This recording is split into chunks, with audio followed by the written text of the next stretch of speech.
Hello, we are going to do, oh my goodness, Flash just laid in my asparagus. We are going to do a quick little walkthrough of the garden so you guys can see what it looks like right now. It's beautiful. The produce is coming out like crazy. The flowers are looking fabulous. The Japanese beetles are eating them, so I'm having to cover them with some netting. I'm not sure if you can quite see that in the video or not, but a lot going on. Having a fabulous time in the garden, having a hard time keeping up with weeds because we have gotten some rain. We got like 1.5 inches in 15 minutes over last weekend, which was crazy, and about a week before that we had another inch of rain, so I'm not having to water it as much, but that also means the weeds are coming up everywhere, so lots of tilling, and the asparagus and strawberry beds have gone full on crazy like they do every year. So let's take a little tour. Ash! Are you laying in mommy's asparagus patch? So, as I said, the asparagus and strawberry beds have been overrun with weeds, so I guess it's not a big deal. Flash seems to be weeding for me. That's helpful. I had cauliflower here.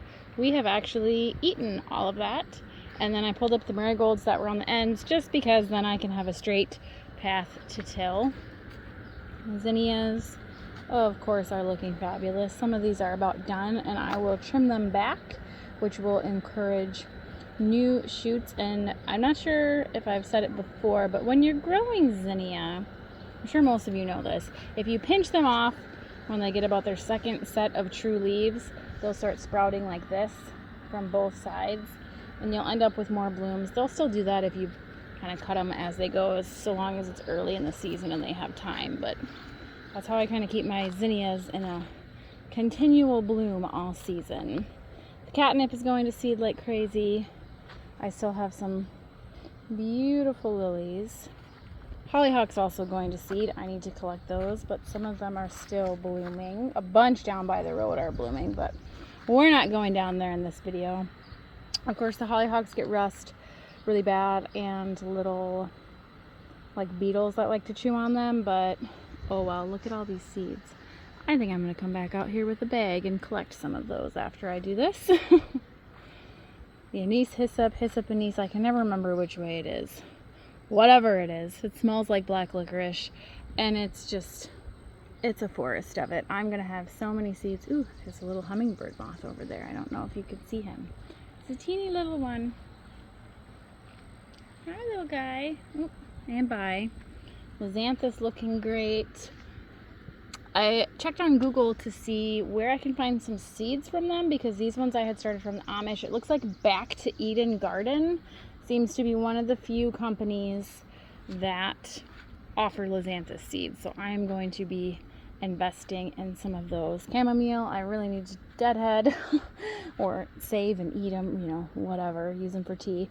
And then obviously I have some weeds in here that need to go. As I said, weeds right now are thriving.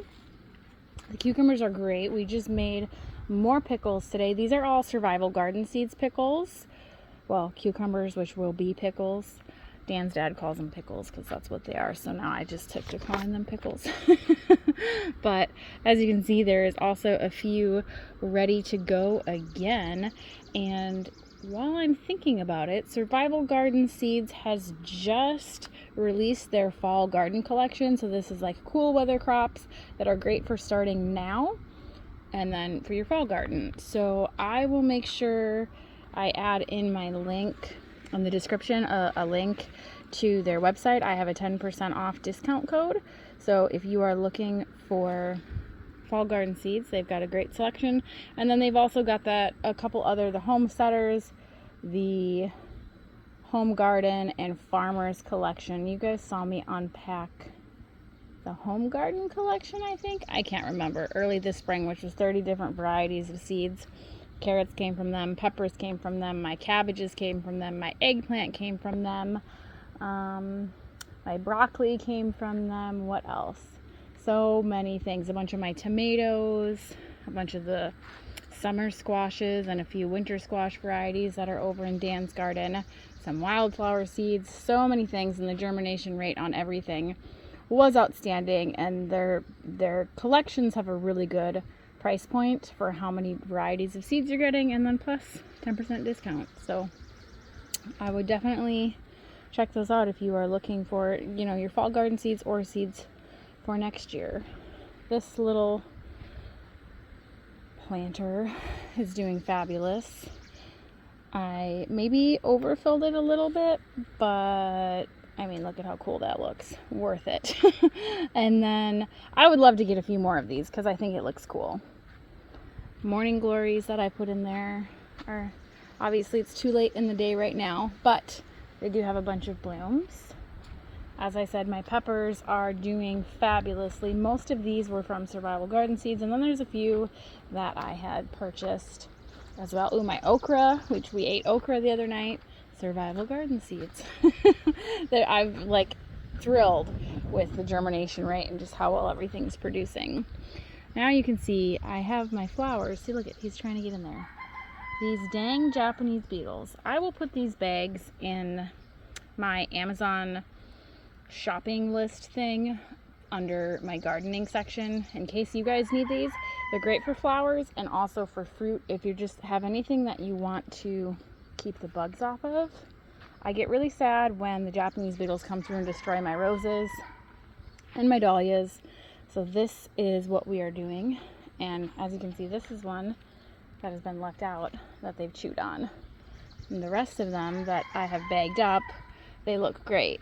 So they definitely work, and it wasn't bad. There's like 100 or 150 of them, and the price point wasn't crazy, so I'm happy about that. Snapdragons are blooming, still have pansies blooming, cosmos blooming. I have had a few poppies bloom, but I want to get a new bigger variety and plant them more in the sun next year and see if they do better. Maybe added a few more things into this area again. Don't know how that happened. It looks good though. Normally I don't buy annuals because it seems like a waste of money to buy something that's gonna die, but I thought they just looked so pretty. I had to squeak them in there. Shh. Zucchini's doing good. Some of them I'm having a little problems with getting fertilized and blossom end rot perfectly, but we're still eating zucchini daily, so that is not something that I'm concerned about. My overflow of tomatoes are doing great. I need to actually come through and tie a few more of these up. And we have been eating lots and lots of cherry tomatoes, and we've had a few big ones. Again, most of my tomatoes in my little tomato jungle were from Survival Garden Seeds. So the tomato jungle is alive and well and thriving. I mean, it's a tomato jungle. Maybe next year I'll have Dan squeak one of these fences out a little bit, just so I have a little more space in between. But really, so long as I keep it tied up and pruned, it works really well. And I could have gone taller too, but you know, I can only reach so far, you know, another foot. So whatever, I don't want to have to harvest tomatoes with a ladder. The 3 surviving okra that didn't get eaten are doing good and producing. Like I said, we just had some last night actually, and it was delicious. Obviously we're still flowering and getting more. My gladiolas are starting, which are very much one of my favorite flowers to grow every year. This one I love. Can't tell, and it's so bright, but when it first opens, it almost looks black. And then as it opens all the way, you get this beautiful deep purple color. There's just so many varieties of gladiola. There's no way I could have too many of them. The sunflowers are starting to open. I had one that had opened quite a ways ahead, but now we're getting a couple more. And these ones are pretty tall. They're about as high as I can reach. So I'm assuming these must be my mammoth varieties. And I did give them a nitrogen feed to try and see how big I could get them this year. Next year I would like to do even better with keeping them fed, because I want, you know, like a 12-foot sunflower. I think that would be awesome. That delicata squash that I had moved from over there to over here is doing great. He's growing a little bit. He's starting to flower. Happy about that. Cherry tomatoes over here are producing. The tomatillos are even starting. See, look at that. and they're loaded with flowers. So in the next, by the end of August, that will be just crazy. And then obviously there's weeds over here, but there are a row of gladiolas hidden here, which should bloom, and they're probably 2-3 weeks behind the other gladiolas. One, because they're in a way more shaded spot, and two, because they were a lot smaller. What are they called on gladiolas? Chromes, whatever, that I started with. So they're a couple weeks behind, but that's great because I planted them all at the same time, and this is going to give me a few weeks of gladiolas instead of all at once, because I am terrible about succession planting. I should, but I just don't. But yeah, that is how the garden is looking today, and I am just super excited to see how August goes. Sweet corn is starting to be ready in Dan's garden. The melons are just about ready over there. We've had some potatoes.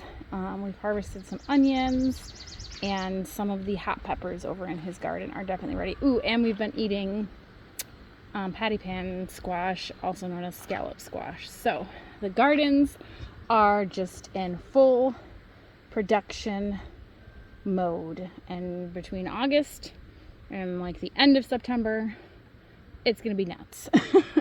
But I'm excited. It's gonna be stressful, but it'll be good. So we're just gonna be busy.